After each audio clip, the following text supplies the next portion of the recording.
Hey guys, welcome to the Challenge Podcast. I'm Coach Steve. And I'm Coach Nick, and we're going to be talking about everything fitness, health, and the challenge. Let's get on with the show. What's up guys, Coach Steve here. Welcome back to another episode of the Challenge Podcast. Today I'm joined with one of Maxine's top 10 finalists, Evonne Thorne. Evonne, welcome to the Challenge Podcast. Hi Steve, how are you going? I'm really well. How are you today? Yeah, good, thanks. Look, Evonne, just a few days ago, you found out that you made it to the Maxine's top 10 finalists for the January challenge. What has the past couple of days been like for you? It's been really good. Lots of congratulatory messages and lots of things on Facebook and my Instagram. So it's been really nice to be acknowledged in that way and to make the top 10. It's been great. Look, you should be so proud of the achievements that you made. And I'm sure that you've inspired so many people within your communities, but then also within our online communities as well. So for that, a big congratulations and a big thank you for inspiring people. Yeah, thank you. Now, Evonne, I know a little bit about you, but I'm sure there are a few people who are listening who might not know who you are. So would you like to give us a little bit of an introduction of yourself, maybe tell us where you're from, maybe what you do for work, and who is Evonne Thorne? Yeah, okay. I live in the Southern Highlands, a bit cooler here. I'm a mum. They range in age from 24, 21, 19, and I have 4-year-old twin girls. It's very busy. I work full-time. I'm a senior accredited certifier. And yeah, we're just really busy and it's a bit full on, but that's me and it's been great.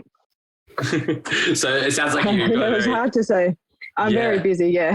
Yeah, it sounds like you've got lots going on for your day-to-day life. Yeah. Now, Evonne, let's talk about the challenge. And my understanding is you've done quite a few challenges with us. How many have you done? I've done 4. 4. And when was the... 4 consecutive. 4 consecutive. So your first challenge with us was in maybe 2019? No, January 2020. January 2020, just before COVID. Yes. So COVID hit towards the end of that one and it was through the start of the second one as well. Yeah. Yeah. So no gyms through that time. So let's talk about why. So if we were to go back in a little time machine and think about January 2020, can you tell us a little story about why you chose to start that challenge? Yeah, sure. Look, my weight had blown out. So I've been a bit of a yo-yo dieter and exerciser. And I got to a point where I knew if I didn't turn it around, it wasn't going to get any better anyway. So I started looking for a program.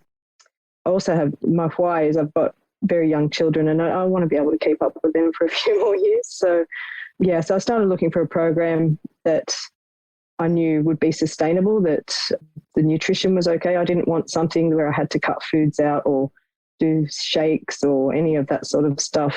And I really do enjoy the weight training. So I wanted something that involved that as well. Yeah, and I found this popped up on Facebook and I had a look at the training programs and the nutrition looked really balanced. So I gave it a go. And then 4 challenges later, here we are. Yeah, 4 challenges later, here we are, yeah. Yeah. It's a bit of a way of life for me now, so it's great.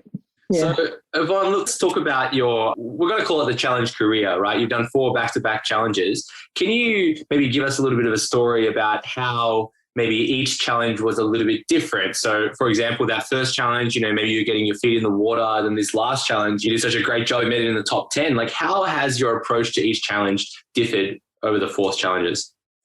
I think through each challenge, I've learned a lot. The first challenge, it was totally focused on losing a bit of weight and just getting my head around the program and the nutrition. I just followed the plan and there was things that I maybe didn't do in hindsight. I could have done more steps, more water, that sort of stuff. So they're the things you learn along the way. But I was just clearly focused on the weight loss in that round and I did the tone and shape program and I got great results from that. Lost quite a lot of weight and it really kick-started my fitness. So I felt great after that challenge and couldn't wait for the next one to start. Yeah. So did you follow the tone and shape program like each time or did you transition into like the Get Strong, the back to tone and shape? Or how did that go? Okay. So the second challenge, I did the Get Strong program. I liked the format of the training. So I thought I'd give that a go. And I got really good results from that. I gained a lot of strength. I still lost weight through that challenge and I was really happy with my results. So I didn't place anywhere in that challenge, but that didn't matter. I achieved my own goals and I was really happy with that. So yeah, the third challenge I also did get strong because again, I really liked the training, the way that's set out. So I did that. And again, same thing, still lost some weight. So, but gained a lot of strength through that challenge as well. And again, didn't place, but did achieve my own goals. So I was again, really happy with that. And that led into this challenge, the January challenge. And I really wanted to lose those final few kilos. So I went back to the Tone and Shape program for this challenge because I knew that there was more of a chance of losing a lot more weight doing that type of training and nutrition. And it worked for me as well. So I've made the top 10. So I'm really, really happy with that one. Yeah, amazing. It's amazing to hear your story, how you've done one challenge, done second challenge, third challenge, and then this fourth challenge, it's almost like you took it to that next level and you learned things along the way. So maybe that first challenge, like you said, you could have done a few more steps or maybe drunk a little bit more water or, been a little bit more accountable or whatever it was. And then each challenge you progressively got better. And I think that's a really great way of thinking where sometimes we see these images online of these before and afters of this 12-week journey, and we only look at that 12-week journey being like, oh, that person lost 10 kilos in 12 weeks. But you always forget that that person might have had years of battling and trying and getting better to get that final before and after. That's right. And it's a shame when we see people give up after their first attempt at the challenge or even just away from the challenge, their first attempt at fitness. They go to the gym for a couple of months and they're like, oh, I haven't lost the weight yet. I saw online that this person lost this much weight in 12 weeks and they feel disheartened. And you kind of forget that it's such a long journey because it takes so long. It really is, yeah. And sure, like now you have all the skills to be able to manage your composition, to choose where you want to go. If you want to go back into Get Strong or go through a mass phase, or if you want to build up your cardiovascular fitness, whatever it is, you have the skills now to be able to do that. You've got your tool bag now. That's right. But it's taken 4 challenges, like a whole year and a half of learning to get you're in position now. And it's exciting to see that you're inspiring other people online. I'm sure that you're inspiring your young kids to prioritize fitness and health and everything in between. So that's amazing to hear about. Congratulations. Thank you. And it's really good to inspire people because that motivates me to keep going as well. So, there's quite a few people have joined the challenge because of my results. And that makes me feel really good that I've inspired them to better their own fitness and health. So it's really good. Amazing. Look, now let's talk about some challenges that you might have faced over not only this challenge, but maybe over your time doing the challenge. But firstly, what was it like with your work schedule? Right at the start, you said that you're quite busy, you got lots going on. What was it like to make time to go to the gym, do your steps, do your meal prep, all the things in between, and look after young kids? Like, tell us what that was like. Yeah, look, over the 4 challenges, it's taken a while to get all of that down pat and organised, and I've tried different ways of doing that, but I think I finally got myself organised. So with my time, I now train very early in the morning, so before everyone's out of bed really. So I go to the gym and I train, I come home, I organise myself ready for work, then I organise the children, and then off to daycare and work and home again and start again with meals and bath and bed and things like that. But with my own organisation, I go to the gym obviously really early in the morning. I get some steps in then, but I always go for a walk at lunchtime. It gets me away from a desk and, it feels really good to go for a walk and get some extra steps in that way. So I think it's really important to have your family on board. Without the support of my family, I wouldn't be able to arrange my time that way. So that's been really good for me and really important. Now, Evonne, were you always an early riser? Like, was that something that you've always kind of done?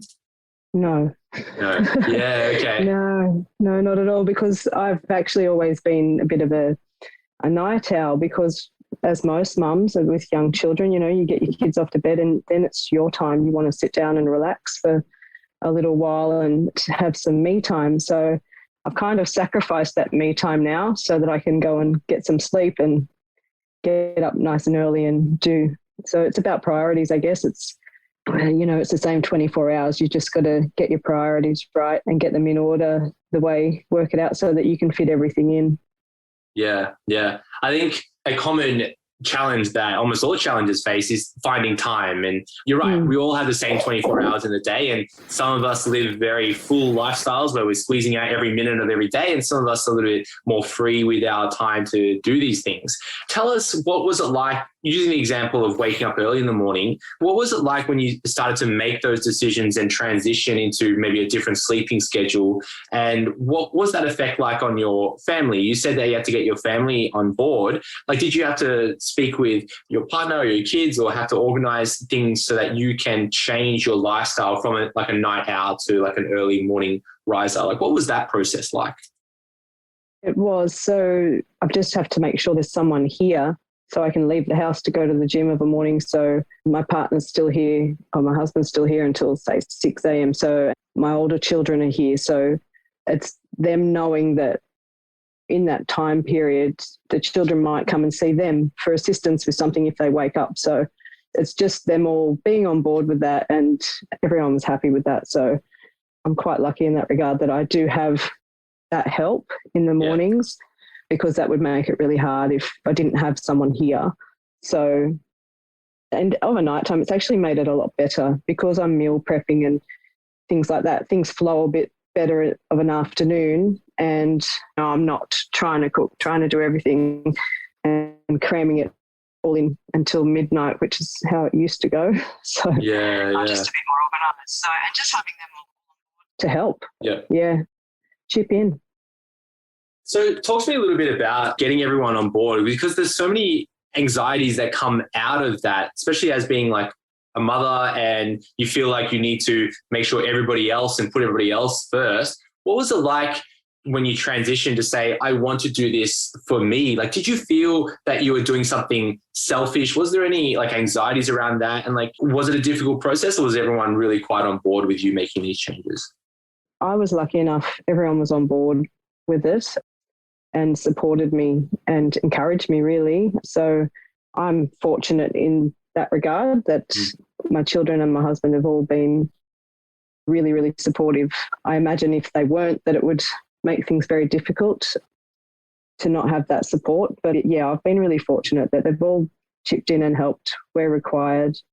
Even the little ones, they see me with my gym bag if I go later on the weekend or something, and they know that where I'm going, and there's no complaints. So in that regard, I'm really lucky. So good.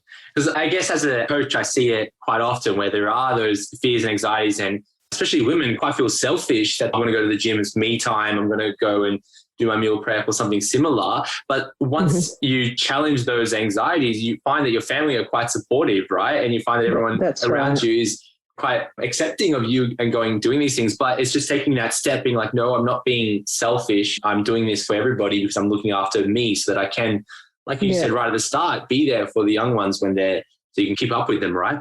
That's right. I want to be able to run around with them. And if I'm not healthy or very overweight, I'm not going to be able to do that. So, but they've all been very supportive. But I mean, I've also still maintained doing what I normally do. So I'm still cooking for them. I'm still doing the things I always did. I've just rearranged them a little bit. So I guess in that regard, no one's really missing out. We're just doing it in a different order. Yeah. Talk to me a little bit about mealtime with the family and doing the challenge. And often an apprehension of new challenges is that they feel that they are going to be eating something different to everybody else. What was dinner time like? Were you eating your own meal and the family was having something else, or were you all eating a similar meal? What was that like? So we're probably all eating a similar meal, and mine's just a little bit different, but sometimes we do eat different meals. I prep a lot just for me and freeze them so that I can do that. I still come home and cook for the family and have my own meal at the same time. Sometimes we all have the exact same meal. They just have a modified version.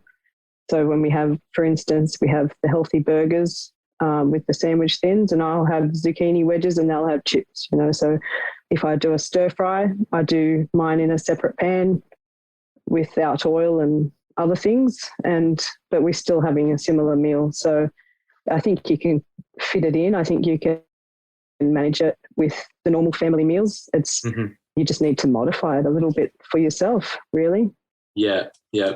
I think when we look at like something like the challenge nutrition plans, they are just whole foods, right? We've got That's right. We've got fruits and vegetables. We have things like pasta and rice, and we have really simple protein sources like beef and chicken and such. And in more cases than not, that's still a meal that a whole family can have, maybe just with different portion sizes, right? If you've got a 5-year-old, like they might not be eating the same portion as you, but you could still have a spaghetti bolognese for dinner, right? And even if you do have some fussy eaters in your household, like you said, those really small changes like making zucchini chips instead of potato chips can go a long way so that it's not weird or different that mum's having something else to everybody else. It's like, hey, we're all enjoying this food together as a family. And then I'm sure that your kids have changed the way that they look at food now and be like, oh, well, mum's eating this, I want to eat like that as well. And imagine those flow-on effects, especially as they become young adults, right? Yeah, and that's a big thing as well, is just being that role model for them seeing me exercising. Like my little ones pick up little dumbbells and they do go for fruits and things like that now, rather than asking for other things. So it is really good to see that they're picking up on those really good habits. Yeah, so good. Look, Evonne, let's talk now about change. So you've spoken a lot about how your life has changed already, but if you were to go back in that time machine back to January 2020, all through COVID and all the other things, can you tell us as a super summary, like how has your life changed since doing these consecutive challenges, losing the weight, getting involved in more fitness and eating in a different way? Like, can you summarize how your life has changed for us? Yeah, well, I'm healthier and happier. I've got a lot more energy. Actually, my quality of sleep has improved probably 100%. A lot more self-confidence. I actually enjoy food more, the taste of it. I've formed really good eating and exercise habits, and that makes me feel good as well. I've got a better relationship with food as well. I look at it more now as fuel and know that if I don't eat the right fuel, I'm not going to be able to get the best out of my workout. So it's that different mindset. So lots of changes for me, and it's been really good. I couldn't be happier with the changes. So good. Look, let's talk a little bit about your training. So could you summarize what your training was like before the challenge? You mentioned that you were going to the gym a little bit before the challenge. What was it like back then before you started the program? I didn't have a real, just immediately before the challenge, I wasn't really going to the gym. It was probably a year before that. I had like a program that I followed, but I only went a couple of days a week, and I just went whenever. I wasn't consistent at all. And just before the challenge, the only fitness I had was I play hockey. So I was still playing hockey, but that's only once a week. So yeah, I knew I really needed to step it up. But yeah, having a plan to follow is everything. You're a lot more organised, and you know that each day there's a different set of exercises and they're all in front of you. So it makes a huge difference, makes things a lot easier. Yeah. So you said that you really enjoyed the strength training side of things. What was it like navigating yourself around the gym? I'm going to assume that you might have been new to some of the exercises on our plan. Like, what was it like learning those exercises, making your way around the gym and starting to get stronger and build some muscle? Like, what was that process like? Yeah, it was a bit daunting at first, not knowing how to use a lot of the equipment or how to do just even dumbbell curls and things like that. So I watched the videos. So I think the first challenge I did, I had paper. So I went back into the program and looked at all the videos, and I mean, the spreadsheets now are great where I can just go in, and if I'm unsure of something and I watch the video before I do it. I might watch it a couple of times actually, just to try and get the technique right. So I spend a lot of time trying to get my technique correct. And yeah, just your confidence grows from there. Once you've learned how to do something and you can navigate your way around the gym, yeah, your confidence definitely grows. It's easier to walk in and get it done. Yeah, I think there's so many, again, anxieties around entering the gym, especially if it's a new place, you don't know what the equipment is, you don't know what this barbell thing is, and even a simple exercise like a barbell curl, like a bicep curl, can create lots of I'm going to use that word again, anxieties, where you're like, oh, I don't even know how to do this. This feels weird. This feels very foreign. And then we often fall in this kind of rut where we know the treadmill. Okay, I'll just go to the treadmill because that's my like little safe spot. You might sit on the treadmill for half an hour or so. Then, oh, great, there's my workout. But once you kind of challenge yourself, watch those videos a few times, be like, oh, okay, I can do this. And you become a little bit more confident around the gym. And that's where we can see some really amazing changes, just like you have. Yeah, yeah. And I think educating yourself a little bit as well. Like, I listen to all the podcasts and read a lot of things that are put out there, like with the progressive overload and things like that. So reading those articles and just educating yourself is really good for your self-confidence in the gym. Yeah. To learn how to do things properly. So tell us, what was your favorite exercise in the gym? Oh, probably deadlifts. Deadlift? Yeah, deadlift. I'd say it's my favorite because I feel really challenged by that. I'm a bit scared of it. Yeah. So, yeah, I think, so I really enjoy doing deadlifts. I get quite excited when I manage to increase the weight a little. So that's good. Yeah. Are you just a regular deadlifter or have you dabbled in the sumo deadlift? I've done both. Yeah. Definitely still in the regular.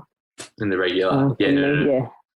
No, awesome. So, okay, let's talk a little bit about the deadlift. What was the learning process like for the deadlift? Like, did you just kind of start, pick it up, okay, and then did you start watching some videos, read up on it? Did you seek out help? What was the learning process for something like the deadlift? Yeah, I just watched the videos, to be honest, and I watched them several times to see foot placement, hand placement, how to hold your back and things like that for posture and things like I watched them quite a lot to try and get that technique right and to make sure I wasn't going to injure myself. So, yeah, I did that. That's how I learnt. And then just practice and keep doing them. Did you ever film yourself? Yes, I have several times. Yeah. Yeah. I think I actually did one for a technique critique. So I did that one. I think I was doing 70 kilos then. And I did one last weekend where I've finally gotten up to the 100. So congratulations. Yeah, thank you. The triple digits. That's huge. Yes, it was exciting. Awesome. Look, Evonne, from here, let's talk about advice. So I'm sure many people have reached out to you online, either wanting to start the fitness thing or to maybe join the challenge or something similar. What advice would you give some of those people who are reaching out to you and wanting to get fit and healthy themselves? I think if someone's starting the plan, just to try and at first keep it simple. Don't overthink it. Get your nutrition plans and your training plans and adjust them so that they fit with you, so that you can actually do them. Don't put things in there that you know you probably can't do to start off with. Make sure it's a plan that you're going to be able to stick to. Set some goals, whether it's a big goal or some little goals. You might set a goal for the whole 12 weeks, or you might set a goal to get through the next 2 weeks. But set some goals so that you've got something to think about and to try and achieve. And then just commit. Once you've got your plan in place, commit to that plan and commit to the process. And I think then it's the compliance, isn't it? You've got to comply with it. You've got to stick to that plan. Try not to stray from it. But if you do and you find something's not working, then go back and redo your plan, but then start again and refocus, reset and try and comply with it. But I think the biggest thing is to be consistent, and that's across everything. Be consistent with your nutrition, be consistent with your training, set yourself up to get through it rather than self-sabotage, because we're all really good at self-sabotage. We can convince ourselves of anything. I think if you're consistent throughout the 12 weeks, you'll achieve your goals. With things like at the start of the program, if you don't trust yourself to have certain things in your cupboards, make sure you remove them, because it's really hard to open your cupboard every day and there's something there that you might not be able to resist. If that's the case, get rid of it. Fill your fridge and your pantry with good, healthy, whole foods, so that if you do go for something, it'll be a piece of fruit or something like that. And tell your family and friends what you're doing. I think that's a really important thing. Get them on board. It's really good. Like all of my work colleagues know that I'm in the challenge, and they don't come around and try and make me have morning tea or chocolates or whatever. So it's getting people to know what you're doing, and it lessens their expectations for social things. So I think it's really important to let people know what you're doing. And also they might encourage you as well and give you a bit of support. So that's really good as well. And if you fall, get back up. Start again, reconfigure, refocus, go back to your plan, make it work for yourself.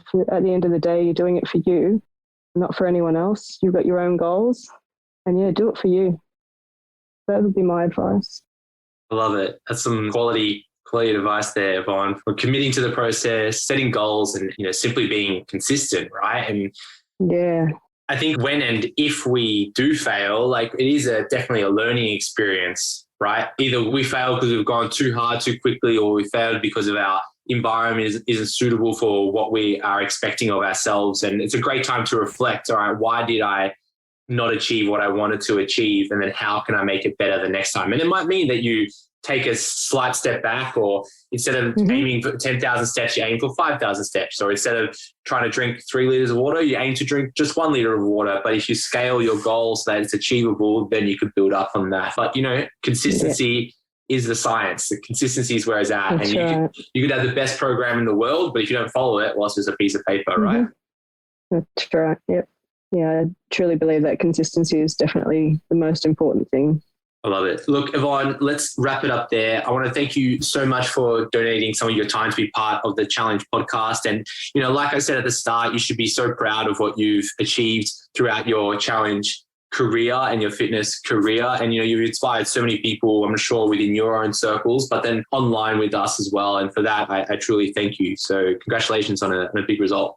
Thanks, Steve. Thank you. Thanks for having me.